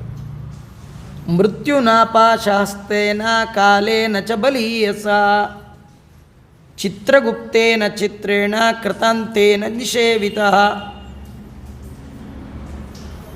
ಅವನ ಸೇವೆ ಮಾಡ್ತಾ ಯಾರ್ಯಾರು ಇರ್ತಾರೆ ಅಂದರೆ, ಮೃತ್ಯು ಅನ್ನುವ ದೇವತೆ ಕೈಯಲ್ಲಿ ಹಗ್ಗ ಹಿಡ್ಕೊಂಡಿರ್ತಾನೆ, ಕಾಲಪಾಶ, ಅತ್ಯಂತ ಬಲಿಷ್ಠ. ಜೊತೆಗೆ ಚಿತ್ರಗುಪ್ತರು ಯಮನ ಜೊತೆಯಲ್ಲಿಯೇ ಇರ್ತಾರೆ. ಇನ್ನು ಅನೇಕ ಜನ ಭಯಾನಕ ರೂಪದ ಧೂತರು ಅವನ ಆಜ್ಞೆಗೋಸ್ಕರ ಕೈಯಲ್ಲಿ ಅನೇಕ ವಿಧದ ಆಯುಧಗಳನ್ನು ಹಿಡ್ಕೊಂಡು ಕಾಯ್ತಾ ಇರ್ತಾರೆ. ಅವನ ಜೊತೆಗೆ ಅನೇಕ ಬಲಶಾಲಿಗಳಾದ ಭಟರು ಅವರು ಸೇವಾ ಮಾಡ್ತಿರ್ತಾರೆ. ಬಹಳ ಮುಖ್ಯವಾಗಿ ಆ ಆಸ್ಥಾನದಲ್ಲಿ ನಾವೆಲ್ಲ ಪೂಜೆ ಮಾಡುವಂತಹ ಪಿತೃದೇವತೆಗಳು ಇರ್ತಾರೆ. 7 ಜನ ಪಿತೃದೇವತೆಗಳು. ಅದರಲ್ಲಿ ಮೂರ್ತರು ಅಮೂರ್ತರು ಅಂತ 2 ಬಗೆಯ ಪಿತೃದೇವತೆಗಳು. ಮೂರ್ತಾನಾಂಚ ಮೂರ್ತಾನಾಂಚ ಪಿತೃಣಾಂ ದೀಪ್ತ ತೇಜಸಾಂ. ಮೂರ್ತರು ಅಂದರೆ ಅವರಿಗೆ ದೇಹ ಇದೆ, ಕಣ್ಣಿಗೆ ಕಾಣ್ತಾರ. ಅಮೂರ್ತರು ಅಂದರೆ ಕಣ್ಣಿಗೆ ಕಾಣಲ್ಲ. ಅದರಲ್ಲಿ 4 ಜನ ಮೂರ್ತರು. ಅಮೂರ್ತರು ಅಂದರೆ 3 ಜನ, ಒಟ್ಟು 7 ಜನ ಪಿತೃ. ಅದರಲ್ಲಿ ಬ್ರಾಹ್ಮಣ, ಕ್ಷತ್ರಿಯ, ವೈಶ್ಯ, ಶೂದ್ರರು ಆರಾಧನೆ ಮಾಡಲಿಕ್ಕೆ 4 ಗಣದ ಬೇರೆ ಬೇರೆ ಪಿತೃದೇವತೆಗಳು. ಅದರಲ್ಲಿ ನಾವೆಲ್ಲ ಸುಕಾಲರು ಅಂತ ಅವರನ್ನು ಪೂಜೆ ಮಾಡಬೇಕು. ಹೀಗೆ ಆ ಪಿತೃದೇವತೆಗಳು ಅಗ್ನಿಶ್ವಾತ್ತರು ಮೊದಲಾದವರು ಅಗ್ನಿಶ್ವಾತ್ತಾಚ್ಚ ಪಿತರಃ ಸೋಮಪಾಶ್ಚೋಷ್ಮಪಾಶ್ಚಯೇ ಸ್ವಧಾವಂತೋ ಬರಿಹಿಷದೋ ಮೂರ್ತ ಅಮೂರ್ತಾಶ್ಚಯೇ ಖಗಃ. ಅಲ್ಲಿ ಅಗ್ನಿಶ್ವಾತ್ತಾದಿ ಪಿತೃಗಳು ಸೋಮಪರು, ಉಷ್ಮಪರು, ಸ್ವಭಾವಂತರು, ಬರಿಹಿಷದರು ಇವರೆಲ್ಲ ಮೂರ್ತಿಮತ್ತಾಗಿ ಆ ಲೋಕದಲ್ಲಿ ಯಮಧರ್ಮರಾಜನ ಸೇವೆಯನ್ನು ಮಾಡ್ತಾ ಇರ್ತಾರೆ. ಅರ್ಯಮಾದ್ಯ ಪಿತೃಗಣಾ ಮೂರ್ತಿಮಂತಸ್ತಥಾ ಪರೇ ಸರ್ವೇ ತೇ ಮುನಿಭಿಸ್ಸಾರ್ಧಂ ಧರ್ಮರಾಜಂ ಉಪಾಸತೆ. ಅಲ್ಲಿ ಅರ್ಯಮಣ ಇವರೇ ಮೊದಲಾದ ಪಿತೃದೇವತೆಗಳು. ಯಾರೆಲ್ಲ ಪಿತೃಗಳು ಅಂತ ಇದ್ದಾರೆ ಅವರೆಲ್ಲರೂ ಕೂಡ ಮೂರ್ತಿಮತ್ತಾಗಿ ಯಮಲೋಕದಲ್ಲಿ ಯಮಧರ್ಮನ ಆಸ್ಥಾನದಲ್ಲಿ ಸೇವೆ ಮಾಡ್ತಾರೆ. ಅಷ್ಟೇ ಅಲ್ಲ, ಆ ಯಮಲೋಕದಲ್ಲಿ ಎಲ್ಲ ಋಷಿಗಳಿದ್ದಾರಂತೆ. ಯಾರದು? ಅತ್ರಿರ್ವಸಿಷ್ಠೋ ಪುಲಹ ದಕ್ಷು ಋತುರಥಾಂಗಿರಾ ಜಾಮದಗ್ನೋ ಭೃಗವಶ್ಚೈವ ಪುಲಸ್ತ್ಯ ಅಗಸ್ತ್ಯ ನಾರದ. ನಿಮಗೆ ಜೀವನದಲ್ಲಿ ಇವರು ಯಾರನ್ನಾರೂ ಒಮ್ಮೆ ನೋಡಬೇಕು ಅಂತ ಅನಿಸಿದರೆ ಅದಕ್ಕಾಗಿಯಾದರೂ ಸತ್ಕರ್ಮ ಮಾಡಿ. ನಿಮಗೂ ಇಂಥ ಮಹಾನುಭಾವರನ್ನು ನೋಡುವ ಭಾಗ್ಯ ಬರುತ್ತೆ. ಈ ಯಮನ ಸಭೆಯಲ್ಲಿ ಪುಣ್ಯಾತ್ಮರಾದ ಅತ್ರಿ ಋಷಿಗಳು, ಸಾಮಾನ್ಯ ಅಲ್ಲರಿ, ದತ್ತಾತ್ರೇಯನಿಗೆ ತಂದೆ ಅಂತ ಕರೆಸಿಕೊಂಡ ಮಹಾನುಭಾವರು, ದೂರ್ವಾಸ ಮಹರ್ಷಿಗಳಿಗೆ ತಂದೆ ಅಂತ ಕರೆಸಿಕೊಂಡ ಮಹಾನುಭಾವರು, ಮಹಾಸಾಧ್ವಿ ಶಿರೋಮಣಿಯಾದ ಅನಸೂಯೆಯ ಗಂಡ ಅತ್ರಿ ಋಷಿಗಳು, ಮಹಾನುಭಾವರು. ವಸಿಷ್ಠರು, ಪುಲಹರು, ದಕ್ಷ ಪ್ರಜಾಪತಿಗಳು, ಕ್ರತುಗಳು, ಆಂಗೀರಸರು, ಸ್ವಯಂ ಒಂದು ರೂಪದಿಂದ ಭಗವಂತ ಪರಶುರಾಮ ರೂಪದಿಂದ ಭೃಗು ಋಷಿಗಳು, ಪುಲಸ್ತ್ಯರು, ಅಗಸ್ತ್ಯರು, ನಾರದರು ಇವರೆಲ್ಲ ಅಲ್ಲಿ. ಏತೇ ಚಾನ್ಯೇ ಚ ಬಹವಃ ಪಿತೃರಾಜಸಭಾಸದಾ. ಇವರೆಲ್ಲ ಆ ಸಭೆಯ ಪರ್ಮನೆಂಟ್ ಜನ. ಒಂದು ಸಭೆ ಒಳಗೆ ಯಾವಾಗಲೂ ಇರಬೇಕು. ಸಭೆ ಇವರಿಂದಲೇ ಭೂಷಣ. ಒಂದು ಸಭೆಗೆ ಭೂಷಣಕ್ಕೆ ಕಾರಣ ಆದವರು ಇಂಥ ಜ್ಞಾನಿಗಳು ಅಲ್ಲಿರ್ತಾರೆ. ಅಲ್ಲಿ ಎಷ್ಟು ಜನ ಇದ್ದಾರೆ, ಇನ್ಯಾರ್ಯಾರಿದ್ದಾರೆ ಸ್ವಲ್ಪ ಹೆಸರು ಹೇಳಿ ಹೋಗಲಿ. ಎಷ್ಟು ಜನ ಇದ್ದಾರೆ ಅಂದರೆ ಭಗವಂತ ಹೇಳ್ತಾನೆ, ಆ ಜನಗಳನ್ನು ಎಣಿಸ್ಲಿಕ್ಕೆ ಹೋಗಬೇಡ. ನ ಶಕ್ಯ ಪರಿಸಂಖ್ಯಾತುಂ ನಾಮಭಿ ಕರ್ಮಭಿಸ್ತದ. ಯಮನ ಪಟ್ಟಣದಲ್ಲಿರ್ತಕ್ಕಂಥ ಸಜ್ಜನರ ಸಂಖ್ಯೆ, ಅವರ ಕರ್ಮ, ಅವರ ಪ್ರಭಾವ, ಅವರ ಮಹಿಮೆ ಇದೆಲ್ಲ ಎಣಿಸ್ಲಿಕ್ಕಾಗೋಲ್ಲ. ತುಂಬ ತುಂಬ ಪುಣ್ಯಾತ್ಮರು.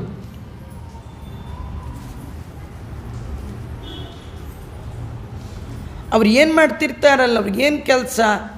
ವ್ಯಾಖ್ಯಾಭಿಹಿ ಧರ್ಮಶಾಸ್ತ್ರಾಣ.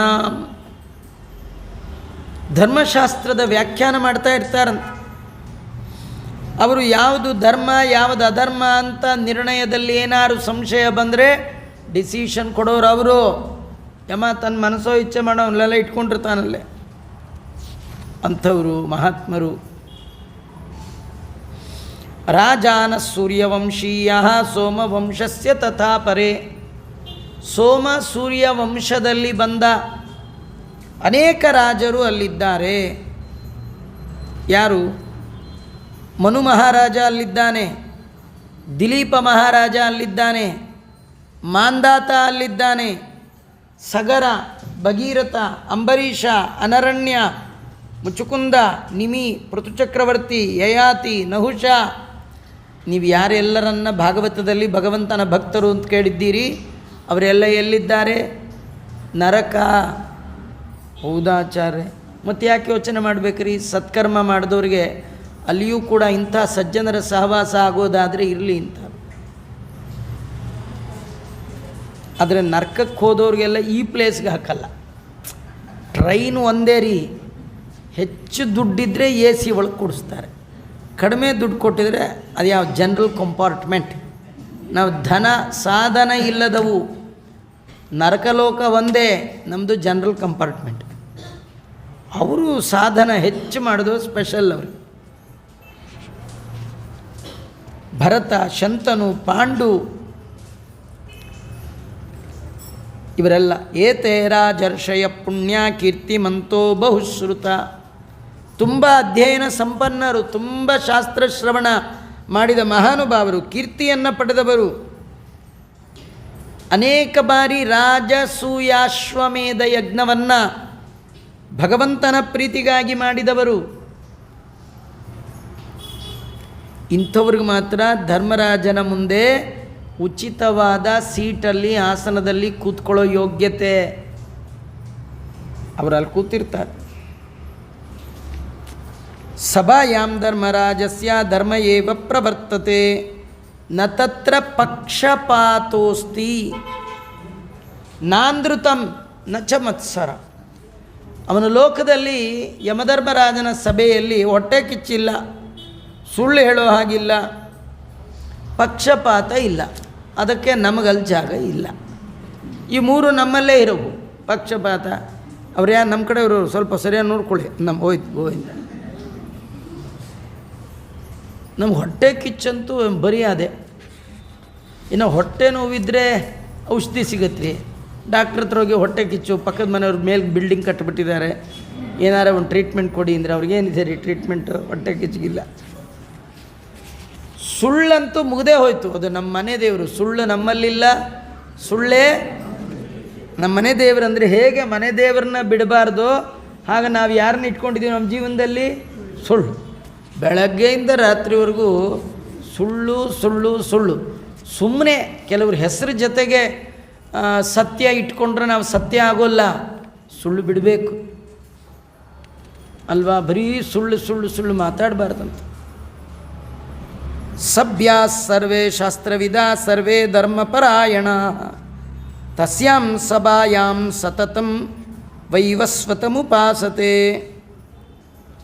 ಸರ್ವೇ ಸಭ್ಯಾ, ಅಲ್ಲಿರುವ ಎಲ್ಲ ಸಭಾಸದರು ಎಂಥವರು ಅಂದರೆ ಶಾಸ್ತ್ರವಿದ, ಆಳವಾದ ಶಾಸ್ತ್ರಜ್ಞಾನ ಉಳ್ಳವರು. ಅವರಿಗೆ ಸಂಶಯ ಇಲ್ಲ, ಡೌಟ್ ಅನ್ನೋ ಶಬ್ದವೇ ಇಲ್ಲ ಅವರಿಗೆ. ಅಂಥವರು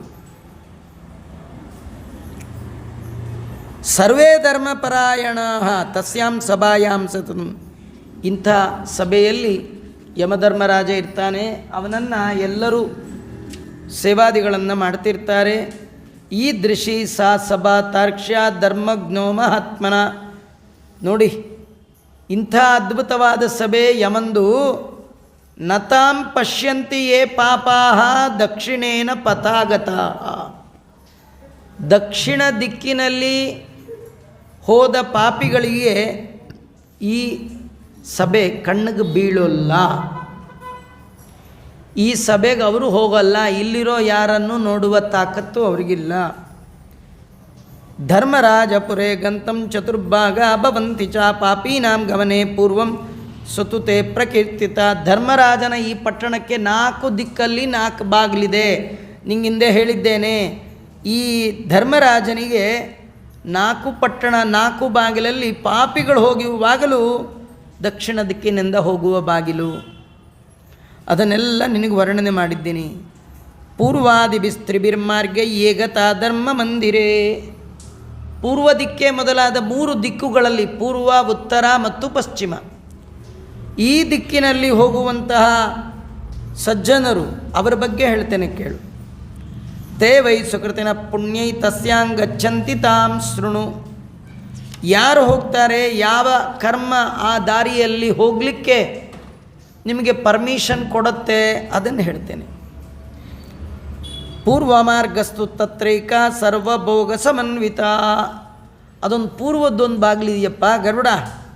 ಪಾರಿಜಾತ ತರುಚ್ಛಾಯಾಚ್ಛಾದಿತೋ ರತ್ನಮಂಡಿತ. ಅಲ್ಲೊಂದು ವೃಕ್ಷ, ಪಾರಿಜಾತದ ಮರ, ಅದ್ರ ಸುತ್ತಲೂ ಕಟ್ಟೆ ಇದೆಯಂತೆ. ಕಟ್ಟೆ ಎಂಥದ್ದು ಅಂದರೆ ಸಿಮೆಂಟು ಇಟ್ಟಿಗೆ ಬ್ಲಾಕ್ಸು ಅಲ್ಲ ರೀ, ಪಚ್ಚೆ, ಮರಕತ, ಗೋಮೇಧಿಕ, ವೈಡೂರ್ಯ, ಆಗಲೇ ಹೇಳಿದ್ನಲ್ಲ ನವರತ್ನ, ಅದರದ್ದು ನಾವು ಆ ಕಟ್ಟೆ ನೋಡಿದ್ರೆ ಎದ್ದೇ ಹೋಗಲ್ಲ, ಸುಮ್ಮನೆ ಇಲ್ಲೇ ಒಂದು ಸೈಟ್ ತೊಗೊಂಬಿಡೋಣ ಅಂದರು. ಅದಕ್ಕೆ ನಮ್ಗಲ್ಲಿ ಬಿಡಲ್ಲ, ಎಲ್ಲೋದ್ರೂ ಇದೇ ಯೋಚನೆ ನಮ್ಮದು. ಅದರದ್ದು ಮೇಲೆ ಗಿಡದ್ದು ನೆರಳು ಅಲ್ಲಿ ಬಿದ್ದಿರುತ್ತಂತೆ, ಪಾರಿಜಾತ ವೃಕ್ಷದ ಛಾಯಾ ನೆರಳು. ಅದು ಪಾರಿಜಾತ ಅಂದರೆ ಬರೀ ನೀವೆಲ್ಲ ಭೂಲೋಕದಲ್ಲಿ ನೋಡಿರೋ ಪಾರಿಜಾತ ಅಲ್ಲ, ಅದು ಕಲ್ಪವೃಕ್ಷ. ವಿಮಾನಗಣ ಸಂಕೀರ್ಣೋ ಹಂಸಾವಲಿ ವಿರಾಜಿತ. ಆ ಮಾರ್ಗದಲ್ಲಿ ಅನೇಕ ವಿಮಾನಗಳು ಹಾರಾಡ್ತಾ ಇರುತ್ತೆ, ಹಂಸ ಪಕ್ಷಿಗಳಿವೆ, ಲತಾ ಮಂಟಪಗಳಿದೆ. ಅಲ್ಲಿ ಮಾರ್ಗದಲ್ಲಿ ವೃಕ್ಷಗಳಿಂದ ಅಮೃತದ ಬಿಂದುಗಳು ತೊಟ್ಟಿಗ್ತಿರುತ್ತೆ. ಸುಮ್ಮನೆ ಬಾಯಾರಿಕೆ ಅಂದರೆ ಸಾಕು, ಟಪ್ ಅಂತ ಒಂದು ತೊಟ್ಟು ಅಮೃತ ಬಿದ್ದು ಬಿಡುತ್ತೆ ಬಾಯಿಗೆ. ಪೀಯೂಷ ದ್ರವ ಸಂಯುತ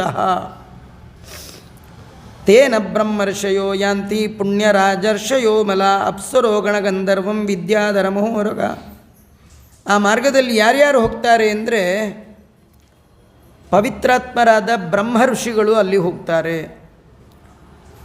ರಾಜ ಋಷಿಗಳು ಹೋಗ್ತಾರೆ, ಅಪ್ಸರಾ ಸ್ತ್ರೀಯರು, ಗಂಧರ್ವರು, ದೇವತಾರಾದ ಕಾಶ್ಚನ್ಯೇ ಶಿವಭಕ್ತಿಪರಾಯಣ ಗ್ರೀಷ್ಮೆ ಪ್ರಪಾದನರತ ಮಾಗ್ಯೆ ಕಾಷ್ಟಪ್ರದಾಯಿನಃ. ಇನ್ಯಾರ್ಯಾರು ಹೋಗ್ತೀನಿ ಅಂತ ಹೇಳ್ತಾರೆ ನೋಡ್ರಿ. ಇದನ್ನು ನಾವು ಒಂದು ಚಾನ್ಸ್ ತಗೋಬೋದು. ದೇವರು ಪ್ರೀತನಾಗಲಿ ಅಂತ ಈ ಕರ್ಮವನ್ನು ಮಾಡಿದರೆ ನಮಗೂ ಒಂದು ಸ್ವಲ್ಪ ತೋರಿಸ್ಬೋದು. ಯಾವುದದು? ದೇವತಾರಾದ ಕಾಶ್ಚಾನ್ಯೇ, ಯಾರು ಒಂದು ದಿನ ಬಿಡದೆ ಭಕ್ತಿ ಶ್ರದ್ಧೆಯಿಂದ ಸಾಲಿಗ್ರಾಮದ ಪೂಜೆಯನ್ನು ಮಾಡ್ತಾರೆ. ಸಾಲಿಗ್ರಾಮ ಶಿಲಾಸ್ಪರ್ಶಂ ಯೇ ಕುರ್ವಂತಿ ದಿನೇ ದಿನೇ ವಾಂಛಂತಿ ಕರಸಂಸ್ಪರ್ಶಂ ತೇಷಾಂ ದೇವಾ ಸವಾಸವ, ಅವರು ಹೋಗ್ತಾರೆ. ಆಮೇಲೆ ಶಿವಭಕ್ತಿ ಪರಾಯಣ, ಭಾಳ ಮುಖ್ಯವಾದ್ದು. ತುಂಬ ಜನ ಶಿವನ್ನೇ ಬಿಟ್ಟುಬಿಟ್ಟಿದ್ದಾರೆ. ನಮ್ಗೆ ಮಧ್ವಾಚಾರ ಸಿಕ್ಕರು ನಾವೆಲ್ಲ ಬದುಕಿದ್ವಿ, ಇಲ್ಲ ನಾವು ಎಲ್ಲೋ ಸೇರ್ಕೊಂಡು, ಇಲ್ಲ ಬಿಟ್ಟವ್ರಲ್ಲಿ ಸೇರ್ಕೊಳ್ತಿದ್ವಿ. ಕೆಟ್ಟದಾಗಿ ಹಿಡಿದವರು ತಪ್ಪು, ಕೆಟ್ಟದಾಗಿ ಬಿಟ್ಟವರು ತಪ್ಪು. ನಾವು ಪೂರ ಹಿಡಿಲಿಲ್ಲ, ಪೂರ ಬಿಡಲಿಲ್ಲ. ಯಾರನ್ನು ಎಲ್ಲಿಡಬೇಕೋ ಅಲ್ಲಿ ಇಟ್ಕೊಂಡು ಯೋಗ್ಯತಾ ತಾರತಮ್ಯ ಯೋಗ್ಯತೆಗೆ ಅನುಗುಣವಾಗಿ ಪರಿವಾರಾತ್ಮನ ಸೇವಕೇಶು ಕಿಂಕರಾಶಂಕರಾ. ಎಲ್ಲ ರುದ್ರಾದಿ ದೇವತೆಗಳು ಭಗವಂತನ ದಾಸರು. ಆ ಭಗವಂತನ ದಾಸರಲ್ಲಿ ಭಗವಂತನಲ್ಲಿ ಭಕ್ತಿ ಮಾಡುವಂತೆ ವೈಷ್ಣವರಲ್ಲಿಯೂ ಆ ಭಕ್ತಿಯನ್ನು ನಾವು ಮಾಡಬೇಕು. ವೈಷ್ಣವೋತ್ತಮರು ಯಾರು? ರುದ್ರದೇವರು. ಅವರಲ್ಲಿ ಭಕ್ತಿ ಮಾಡಲಿಲ್ಲ ಅಂತಾದರೆ ಭಗವಂತನ ಅನುಗ್ರಹ ಆಗಲ್ಲ ಅಂತ ತೋರಿಸಿದ್ದೇ ಭಾಗವತ. ದಕ್ಷಾಧ್ವರ ಯಜ್ಞದಲ್ಲಿ ದಕ್ಷ ಶಿವನಿಗೆ ಅವಮಾನ ಮಾಡಬೇಕು ಅಂತ ಯಜ್ಞ, ಭಗವಂತನ ಆರಾಧನೆ ಮಾಡಿದ. ಭಗವಂತ ಬರಲೇ ಇಲ್ಲ. ಶಿವನನ್ನು ಬಿಟ್ಟು ನೀವು ಯಜ್ಞವನ್ನು ಮಾಡಿದರೆ ನಾನು ಅನುಗ್ರಹ ಮಾಡೋಲ್ಲ, ಅಲ್ಲ ನಾನು ಬರೋದೇ ಇಲ್ಲ ಅಂದ. ನಾನು ಬರಬೇಕಾದ್ರೆ ಶಿವನಿಗೆಲ್ಲ ಆಹುತಿ ಕೊಡಬೇಕು ಅಂಥೇಳಿ ಶಿವನಿಗೆ ಆಹುತಿ ಕೊಡುವ ಸಂದರ್ಭದಲ್ಲಿ ಬಂದೇ ವಿನಃ ಎಲ್ಲಿಯ ತನಕ ಮನಸ್ಸಿನ ಒಳಗೆ ಶಿವದ್ವೇಷ ಇದೆ, ವೈಷ್ಣವ ದ್ವೇಷ ಇದೆ, ಅಲ್ಲಿವರೆಗೂ ಆ ಯಜ್ಞಕ್ಕೆ ಭಗವಂತ ಬರಲಿಲ್ಲ. ಹಾಗಾಗಿ ಪೂರ್ವ ಬಾಗಿಲಿನಿಂದ ಯಮಲೋಕ, ಒಳ್ಳೆಯ ಲೋಕ ಪ್ರವೇಶ ಮಾಡಬೇಕು ಅಂತ ಆಸೆ ಇದ್ದರೆ ಶಿವನಲ್ಲಿ ಭಕ್ತಿ ಇರಬೇಕು, ಶುಕಾಚಾರ್ಯರಲ್ಲಿ ಭಕ್ತಿ ಇರಬೇಕು, ಅವರು ಹೇಳಿದ ಮಾತುಗಳು ಭಾಗವತದಲ್ಲಿ ಭಕ್ತಿ ಇರಬೇಕು ಅಂತ ತಿಳಿಸ್ತಾ ಇದ್ದಾರೆ. ಅಷ್ಟೇ ಅಲ್ಲ, ಗ್ರೀಷ್ಮೆ ಪ್ರಪಾದಾನರತ, ಗ್ರೀಷ್ಮ ಋತು ಇದು 2 ಮಾಸದಲ್ಲಿ, ಜ್ಯೇಷ್ಠ ಮಾಸ ಆಷಾಢ ಮಾಸ ಬಂದಾಗ ಗ್ರೀಷ್ಮ ಋತು. ಅವಾಗ ಒಳ್ಳೆ ಬಿಸಿಲು. ಆ ಸಂದರ್ಭದಲ್ಲಿ ಯಾರು ಅರವಟ್ಟಿಗೆಗಳನ್ನು ಮಾಡ್ತಾರೆ, ಪಾನಕ, ಕೋಸಂಬರಿ, ನೀರು, ಮಜ್ಜಿಗೆ, ಪಶು ಪಕ್ಷಿಗಳ ಅನುಕೂಲಕ್ಕೋಸ್ಕರ ಸ್ವಲ್ಪ ನೀರಿಡೋದು, ಇದೆಲ್ಲ ಯಾರು ಮಾಡಿರ್ತಾರೆ ಅವರಿಗೆ ಈ ಮಾರ್ಗದಲ್ಲಿ ಹೋಗಲಿಕ್ಕೆ ಸಾಧ್ಯ ಇದೆ. ಮಾಘ ಮಾಸ, ಮಾಘ ಅಂದರೆ ಚಳಿಕಾಲ. ಆ ಸಂದರ್ಭದಲ್ಲಿ ಕಟ್ಟಿಗೆ ದಾನ ಮಾಡ್ಬೇಕಂತ ನೋಡಿ. ಕಟ್ಟಿಗೆ ಯಾರು ತೊಗೋಬೇಕ್ರಿ? ಆದರೂ ಉಂಟಂತೆ. ಮಾಡಿದ್ರೆ ಅವರಿಗೆ ಆ ಬಾಗಿಲಿಂದ ಪ್ರವೇಶ ನೋಡಿ. ವಿಶ್ರಾಮಯಂತಿ ವರ್ಷಾಸು ವಿರಕ್ತಾಂದಾನಮಾನತಃ ದುಃಖಿತಸ್ಯಾಮೃತಂ ಬ್ರೂತೆ ದದತೆ ಹ್ಯಾಶ್ರಮಂ ತುಯೇ. ಯಾರಾದರೂ ವರ್ಷ ಋತು ಅಂದರೆ ಮಳೆಗಾಲದಲ್ಲಿ ಬಂದಾಗ ಅವರಿಗೆ ದಾನ ಮಾನಗಳಿಂದ ಸತ್ಕಾರ ಮಾಡಿ ಅವ್ರಿಗೊಂದು ಸ್ವಲ್ಪ ಆಶ್ರಯ ಕೊಟ್ಟರೆ ಸಾಕು. ಬನ್ನಿ, ಮಳೇಲಿ ಯಾಕೆ ನೆನೀತಿದ್ದೀರಿ, ಒಳಗೆ ಬನ್ನಿ, ಕೂತ್ಕೊಳ್ಳಿ, ನಿಮಗೇನು ಬಿಸಿಯಾಗಿ ಏನು ಕೊಡಲಿ ಕೇಳಬೇಕು. ಅವ್ರು ಕುಡಿಯೋದು ಬಿಡೋದು ಅವ್ರ ಹಣೆ ಬರ. ಸುಮ್ಮನೆ ಒಳ್ಳೆ ಮಾತುಗಳನ್ನಾರು ಆಡಬೇಕಲ್ಲ. ಯಾರು ಬರ್ತಾ ಇದ್ದಾರೆ ಅಂತ ಗೊತ್ತಾದ್ರೇ ಬಾಗಿಲಾಕಿ ಲೈಟ್ ಆಡಿಸ್ಬಿಟ್ಲೋಗಿ ಮಲ್ಕೊಂಬಿಟ್ರೆ ನೀವು.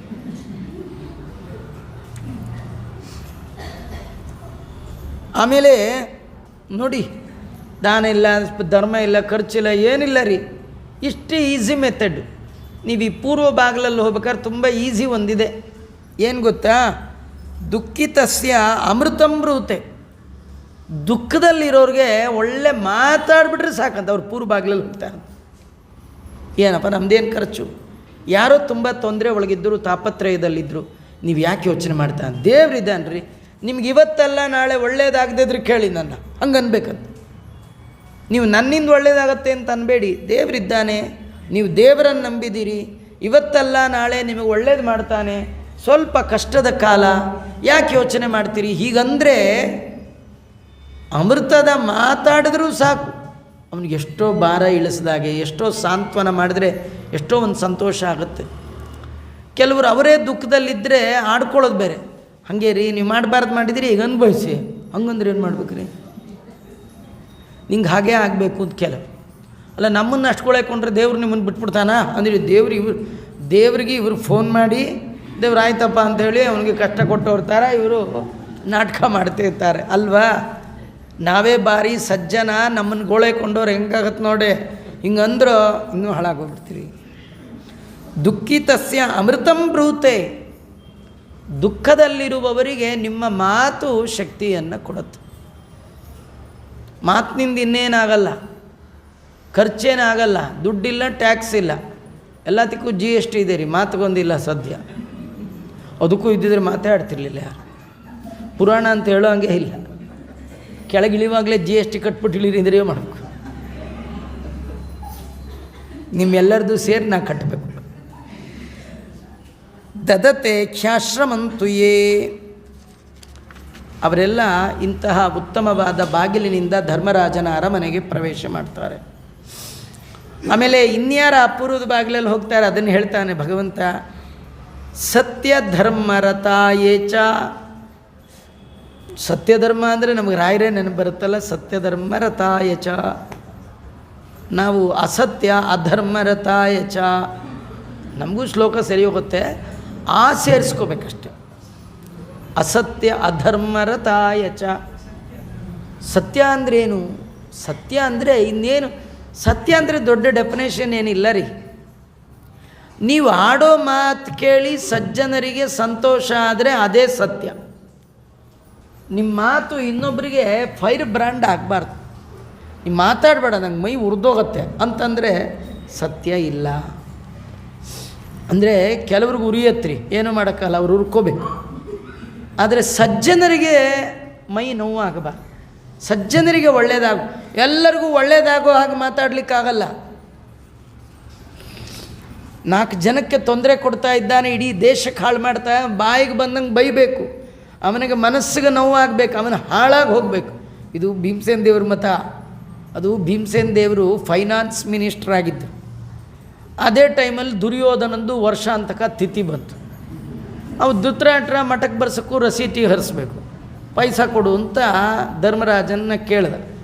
ಧರ್ಮರಾಜ ಇಲ್ಲ, ನಮ್ಮ ಹತ್ರ ಪೈಸಾ ಗೀಸಾ ಇಟ್ಕೊಂಡ್ರಲ್ಲ, ಅದೇ ಫೈನಾನ್ಸ್ ಮಿನಿಸ್ಟ್ರು, ನಾನು ಸೈನ್ ಮಾಡಿಕೊಡ್ತೇನೆ, ನಿಮ್ಮದು ಆ ವೈದಿಕಕ್ಕೆ ಲೋನ್ ಸ್ಯಾಂಕ್ಷನ್ ಮಾಡಿಸ್ತೀನಿ, ಹೋಗಿ. ಅಲ್ಲಿ ಭೀಮಸೇನನ್ನು ಕೇಳಿದ್ರೆ ಇಲ್ಲ, ನಂದು ಏನು ದುಡ್ಡೇ ಇಲ್ಲ ಅಂದ್ಬಿಟ್ಟ. ನೋಡಿದ್ರೆ ಈಚಿಂದೆಲ್ಲ ಸುರ್ಕೊಳ್ತಾ ಇದೆ, ನೋಟು, ಬಂಗಾರ, ಬೆಳ್ಳಿ, ಬೀರುವಿಂದ ಈಚೆಗೆ ಬೀಳ್ತಾ ಇದೆ. ಇಷ್ಟೆಲ್ಲ ಇಟ್ಕೊಂಡಿಲ್ಲ ಅಂತೆಲ್ಲ. ಭೀಮ ಅಂದ, ನನ್ನ ಹತ್ರ ಇಲ್ಲ ಅಂದರೆ ಬೀರೂಲಿಲ್ಲ ಅಂತಲ್ಲ, ನೀನು ಕೇಳುವ ಕರ್ಮಕ್ಕೆ ನಿಮ್ಮ ಮಗನ ತಿಥಿ ಕೊಡ್ಲಿಕ್ಕೆ ನನ್ನ ಹತ್ರ ದುಡ್ಡಿಲ್ಲ, ಅಷ್ಟಿದೆಯಲ್ಲ, ಅದು ಯಾವುದು ನಂದಲ್ಲ, ಎಲ್ಲ ಪ್ರಜೆಗಳು ಕಟ್ಟಿರೋ ಟ್ಯಾಕ್ಸ್, ಅದನ್ನು ವಾಪಸ್ ಕೊಡಬೇಕಿದೆ. ನಿನ್ನಂಥ ಪಾಪಿಗಳಿಗೆ ಹಂಚಲಿಕ್ಕಿಲ್ಲ. ಅಲ್ಲಪ್ಪ, ವೈದಿಕ ಮಾಡಿದ್ರೆ ಅವನು ಎಲ್ಲಿ ಹೋಗ್ಬೇಕು? ಹೋಲಿ, ಅವನು ಹಾಳಾಗಿ ಹೋಗ್ಲಿ ಇಂದ. ಕಷ್ಟತರಮ್ಯ ಅಂತು, ಇನ್ನೂ ಚೆನ್ನಾಗಿ ಕಷ್ಟ ಬರಲಿ. ಯಾಕೆ? ಇದ್ದಾಗ ಎಷ್ಟು ಅನ್ಯಾಯ ಮಾಡಿದ್ದಾನೆ, ಅವಮಾನ ಮಾಡಿದ್ದಾನೆ, ಸಜ್ಜನರಿಗೆ ತೊಂದರೆಯನ್ನು ಕೊಟ್ಟಿದ್ದಾನಲ್ಲ, ಅವನಿರಬೇಕಾದ್ದಿಲ್ಲ. ನಾವು ಆಡುವ ಮಾತು ದುಷ್ಟರಿಗೆ ಹೊಟ್ಟೆ ಉರಿದ್ರೆ ಏನೂ ತಪ್ಪಿಲ್ಲ, ಅದು ಭಗವಂತನ ಆರಾಧನೆ. ನಾವು ಇರೋರಿಗೆಲ್ಲ ಒಳ್ಳೆಯವರಾಗ್ಲಿಕ್ಕೆ ಸಾಧ್ಯ ಇಲ್ಲ, ಸಜ್ಜನರಿಗೆ ಒಳ್ಳೆಯವರಾಗಿದ್ದರೆ ಸಾಕು. ನಿಮ್ಮ ಮಾತು ಹೆತ್ತವರಿಗೆ, ಹೊತ್ತವರಿಗೆ, ಮನೆಯವರಿಗೆ, ಸಜ್ಜನರಿಗೆ ಆಪ್ಯಾಯವಾಗಿರಬೇಕು. ಅದಕ್ಕೆ ಸತ್ಯ ಅಂತ ಕರೀತಾರೆ.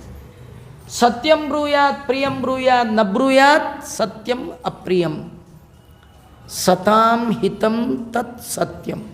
ಸಜ್ಜನರಿಗೆ ಯಾವ ಮಾತುಗಳು ಹಿತವನ್ನು ಉಂಟು ಮಾಡುತ್ತೋ, ಆಪ್ಯಾಯತೆಯನ್ನು ಉಂಟು ಮಾಡುತ್ತೋ, ಆನಂದವನ್ನು ಉಂಟು ಮಾಡುತ್ತೋ, ನೆಮ್ಮದಿಯನ್ನು ತಂದು ಕೊಡುತ್ತೋ ಅದಕ್ಕೇನಂತ ಕರೀತಾರೆ? ಸತ್ಯ. ಧರ್ಮ, ಧರ್ಮದಲ್ಲಿ ಅಂದರೆ ನುಡಿಯಲ್ಲಿ ಸತ್ಯ ಬೇಕು, ನಡೆಯಲ್ಲಿ ಧರ್ಮ ಬೇಕು.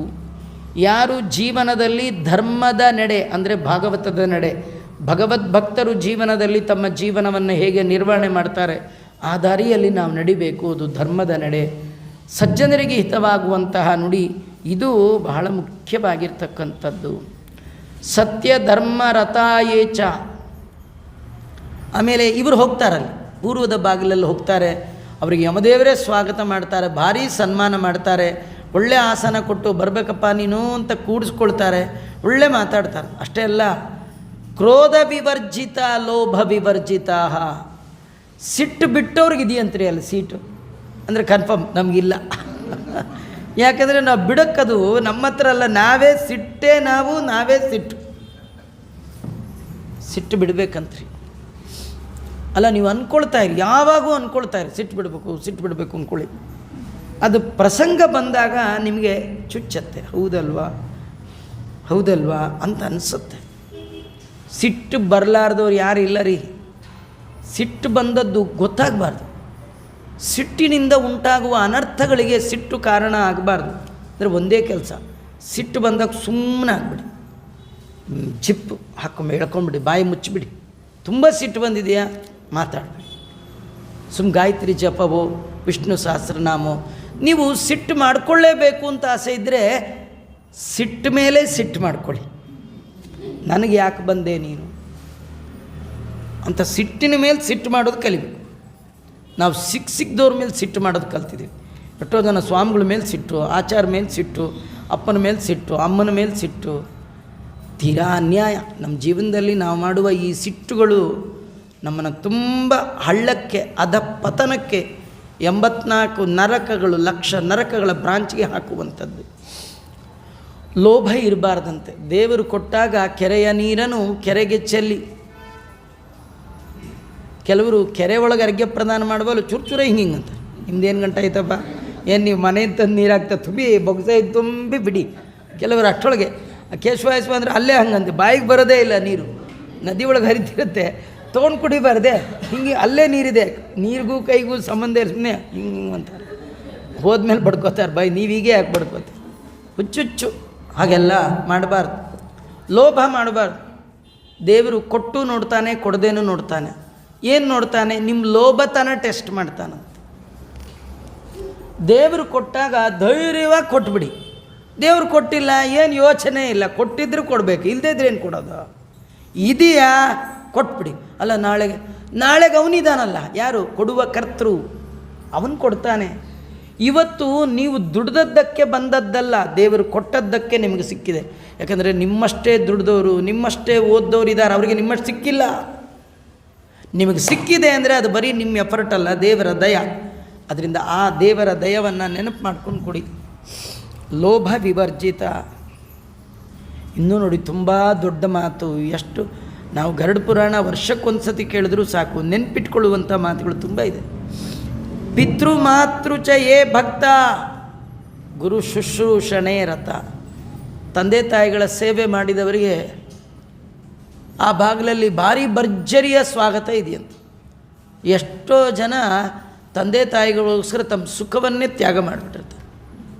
ಭೀಷ್ಮಾಚಾರ್ಯರ ಕಥೆ ಕೇಳ್ತೀರಿ, ಎಂಥ ವಿದ್ವಾಂಸರು, ಎಂಥ ದುಡ್ಡಿತ್ತು, ಎಲ್ಲ ಇತ್ತು, ಯೌವನ ಇತ್ತು, ಶಕ್ತಿ ಇತ್ತು. ತಂದೆಗೋಸ್ಕರವಾಗಿ, ತಂದೆಯ ಸುಖಕ್ಕೋಸ್ಕರವಾಗಿ ಇಡೀ ಜೀವನದಲ್ಲಿ ಬ್ರಹ್ಮಚರ್ಯ ವ್ರತವನ್ನು ನಾನು ಮಾಡ್ತೇನೆ. ಎಂಥ ದೊಡ್ಡ ಪ್ರತಿಜ್ಞೆ! ನಮ್ಮದು ಇಂಥದ್ದೇ ಪ್ರತಿಜ್ಞೆ. ಸುಖಕ್ಕಾಗಿ ತಂದೆ ತಾಯಿನೇ ಬಿಟ್ಟುಬಿಡ್ತೀನಿ, ಇದು ನಮ್ಮ ಪ್ರತಿಜ್ಞೆ. ನಮ್ಗೆ ಆ ದಕ್ಷಿಣದ ಬಾಗಿಲಲ್ಲಿ ಭಾರಿ ಮೆರವಣಿಗೆ ಇದೆ, ನಮಗೂ ನಡಿಯ ಬಾ ಮಗನೇ ಅಲ್ಲಿ ಅಂತ. ಭೂಮಿದ ಗ್ರಹದ ಗೋದ ವಿದ್ಯಾದಾನ ಪ್ರದಾಯಕ. ಯಾರು ದೇವರು ಕೊಟ್ಟಾಗ ಭೂಮಿ ದಾನ ಮಾಡಿರ್ತಾನೆ, ಮನೆಯನ್ನು ದಾನ ಮಾಡಿರ್ತಾನೆ, ಗೋವಿನ ದಾನ ಮಾಡಿರ್ತಾನೆ, ವಿದ್ಯಾದಾನ ಮಾಡಿರ್ತಾನೆ. ಆಮೇಲೆ ಪುರಾಣ ವಕ್ತೃ, ಪುರಾಣ ಶ್ರೋತೃ, ಪಾರಾಯಣ ಪರಾಯಣ. ನೋಡಿ ಎಷ್ಟು ಒಳ್ಳೊಳ್ಳೆ ಮಾತುಗಳು. ಹೇಳೋರು ಕೇಳೋರು, ನಿತ್ಯದಲ್ಲಿ ಕೇಳಬೇಕ್ರಿ ಶಾಸ್ತ್ರದ ವಾಕ್ಯಗಳನ್ನು. ಆ ಹೇಳುವಾಗ ಶ್ರದ್ಧೆಯಿಂದ ಹೇಳಬೇಕು. ಅಯ್ಯೋ ಹೇಳಬೇಕಲ್ಲಪ್ಪ, ಇನ್ನು ನಾವು ಯಾರು ಬಂದಿರ್ತಾರೆ ಹಾಳಾಗೋಲು ಹೇಳಿ ಬಂದುಬಿಡ್ತೀನಿ, ಹಿಂಗಂದ್ರಿ ನೀವು ಹಾಳಾಗ್ಬಿಡ್ತೀವಿ. ಏನೋ ಬಂದು ಕೂತಿದ್ದೇವೆ, ಅದೇನು ಬೊಗಳ್ತಾರೋ ಬೊಗಳ್ಳಿ, ಕೇಳ್ಕೊಂಡು ಹೋಗ್ಬಿಡೋಣ ಅಂತ ಕೂತ್ರ ನಿಮಗೆ ಗೋಳು. ಕೇಳುವಾಗ ಇಂಚಿಂಚಿಗೆ ಶ್ರದ್ಧೆ ಜಾಸ್ತಿ ಆಗಬೇಕು. ಮುಂದೇನು ಹೇಳ್ತಾರೆ. ಈ ಶ್ರದ್ಧೆ ಬರ್ತಾ ಇದೆ ಅಂದರೆ ಖಂಡಿತ ನಿಮಗೆ ಪೂರ್ವದ ದ್ವಾರದಲ್ಲಿ ಪ್ರವೇಶ. ಆಮೇಲೆ ಗುರುಗಳ ಸೇವಾ, ಗುರುವಿನ ಗುಲಾಮನಾಗುವ ತನಕ ಹೇಳ್ತಾರೆ ಸೇವಾ ಮಾಡಬೇಕಂತ. ಗುರು ಸೇವಾ ಅಂದರೆ ನಮ್ಮ ಮಂತ್ರಾಲಯ ಪ್ರಭುಗಳು, ರಘೋತ್ತಮರು ಇವರ ಸೇವಾ ರೀ. ಭಾಗವತದಲ್ಲಿ ಹೇಳುತ್ತೆ, ಯಾರು ಭಗವಂತನನ್ನು ಕಂಡಿದ್ದಾರೆ ಅವರ ಸೇವಾ ಮಾಡಬೇಕು. ಆತ್ಮವಿದರು ಅಂತ, ಭಗವಂತನನ್ನು ಬಲ್ಲವರು, ಅಪರೋಕ್ಷೀಕೃತ ಶ್ರೀಶರು. ಯಾರು ದೇವರನ್ನು ಕಣ್ಣಾರೆ ಕಂಡಿದ್ದಾರೆ ಅವರ ಸೇವಾ, ದೊಡ್ಡವರ ಸೇವಾ ಮಾಡಬೇಕು. ಏತೇ ಸಕೃತಿರ್ಚಾನ್ಯೇ ಪೂರ್ವದ್ವಾರೇ ವಿಶಂತಿ ಚ ಯಾಂತಿ ಧರ್ಮಸಭಾಂತೆ ಸುಶೀಲ ಶುದ್ಧ ಬುದ್ಧಯ. ಎಲ್ಲ ಸುಸ್ವಭಾವದವರು ಆ ಮಾರ್ಗದಲ್ಲಿ ಹೋಗ್ತಾರೆ, ಸತ್ಕರ್ಮ ಮಾಡಿದವರು ಆ ಮಾರ್ಗದಲ್ಲಿ ಹೋಗ್ತಾರೆ. ಬುದ್ಧಿಯಲ್ಲಿ ನಾನು ನನ್ನದು ಅಹಂಕಾರ ಇಲ್ಲದವರು ಅಲ್ಲಿ ಹೋಗ್ತಾರೆ. ಯಾರು ತಾವು ಮಾಡುವ ಎಲ್ಲ ಕರ್ಮಗಳನ್ನು ಭಗವಂತನಿಗೆ ಅರ್ಪಣೆ ಮಾಡಿರ್ತಾರೆ ಅವರೇ ಸಮರ್ಪ್ಯ ಕೃತ್ಯಾನಿ ಕೃತಾನಿ ವ್ಯಾಸಾಯ ಭುಮ್ನೆ ಸಕೃತಾನಿ ತಾವತ್ ಕರಿಷ್ಯಮಾಣಾನಿ ಚ ತಸ್ಯ ಪೂಜಾಂ ಸಂಕಲ್ಪಯಾಮಾಸ. ಶುದ್ಧ ಬುದ್ಧಿಗಳು ಭೀಮಸೇನ ದೇವರ ಈ ಮಾರ್ಗವನ್ನು ಹಿಡಿದು, ಶುದ್ಧ ಬುದ್ಧಿ ಅಂದರೆ ಇನ್ನೇನಿಲ್ಲ, ಮಾಡಿದ್ದೆಲ್ಲ ದೇವರು ಮಾಡಿಸ್ದ, ನಾಹಂಕರ್ತ ಹರಿಕರ್ತ ಅನ್ನುವ ಎಚ್ಚರಿಕೆಯಿಂದ ಕರ್ಮವನ್ನು ಮಾಡಿರ್ತಾನಲ್ಲ, ಮಾಡಿದ್ದೆಲ್ಲ ಕೃಷ್ಣಾರ್ಪಣ ಅಂತ ಅರ್ಪಣೆ ಮಾಡಿರ್ತಾನಲ್ಲ. ಯಾಂತಿ ಧರ್ಮಸಭಾ ಯಾಂತೆ, ಸುಶೀಲ ಶುದ್ಧ ಬುದ್ಧಿಯವರೆಲ್ಲ ಅಲ್ಲಿ ಹೋಗ್ತಾ ಇದ್ದಾರಪ್ಪ. ಇದಾದ ಮೇಲೆ ಇನ್ನೂ 3 ರೋಡ್ ಇದೆಯಪ್ಪ, ಇನ್ನೂ 2, ಒಂದು ಉತ್ತರದ್ದು ಒಂದು ಪಶ್ಚಿಮದ್ದು. ಅದ್ರ ಬಗ್ಗೆ ನಿನಗೆ ಹೇಳ್ತೇನೆ ಅಂತಾರೆ. ಅದೇನೇನು ಮಾರ್ಗ ಅದನ್ನು ಮತ್ತೆ ನೋಡಿ. ಒಳ್ಳೆ ಸಜ್ಜನ ಈ 3 ದಿಕ್ಕಲ್ಲಿ ಹೋಗಿದ್ದರೆ ಅವನು ಮರಳಿ ಭೂಮಿಗೆ ಬರುವಾಗ ಹೇಗೆ ಬರ್ತಾನೆ? ಈಗ ಪಾಪಿಗಳು ಹೇಗೆ ಬರ್ತಾರೆ, ಯಾವ್ಯಾವ ರೋಗದಿಂದ ಬರ್ತಾರೆ ಅದನ್ನೆಲ್ಲ ಕೇಳಿದ್ವಿ. ದಕ್ಷಿಣ ದಿಕ್ಕಿನಲ್ಲಿ ಹೋಗಿ ಶಿಕ್ಷೆಯನ್ನು ಅನುಭವಿಸಿದವರು ಭೂಲೋಕಕ್ಕೆ ಬಂದಾಗ ಯಾವ್ಯಾವ ಪ್ರಾರಬ್ಧ ಕರ್ಮಕ್ಕನುಗುಣವಾಗಿ ಯಾವ್ಯಾವ ಶಿಕ್ಷೆ ಪಡಿತಾರೆ. ಹಾಗೆ ಈ 3 ಬಾಗಿಲಲ್ಲಿ ಹೋದವರು ಮತ್ತೆ ಭೂಮಿಗೆ ಬರಬೇಕು. ಯಾಕಂದರೆ ಈ ಎಲ್ಲ ಲೋಕಗಳು ಆವೃತ್ತಿ ಸಹಿತವಾದ ಲೋಕಗಳು. ಅನಾವೃತ್ತಿಯಾದ ಲೋಕಗಳು ಮೋಕ್ಷ ಮತ್ತು ತಮಸ್ಸು. ಅಲ್ಲಿಗೆ ಹೋದವರು ಮಾತ್ರ ಬರಲ್ಲ, ಉಳಿದು ಎಲ್ಲಿ ಹೋದರೂ ಭೂಮಿಗೆ ಬರಲೇಬೇಕು. ಹಾಗೆ ಇವರು ಬರುವಾಗ ಸಜ್ಜನರು ಹೇಗೆ ಬರ್ತಾರೆ ಅಂತ ಭಗವಂತ ಗರುಡನಿಗೆ ಹೇಳಿದ್ದಾನೆ.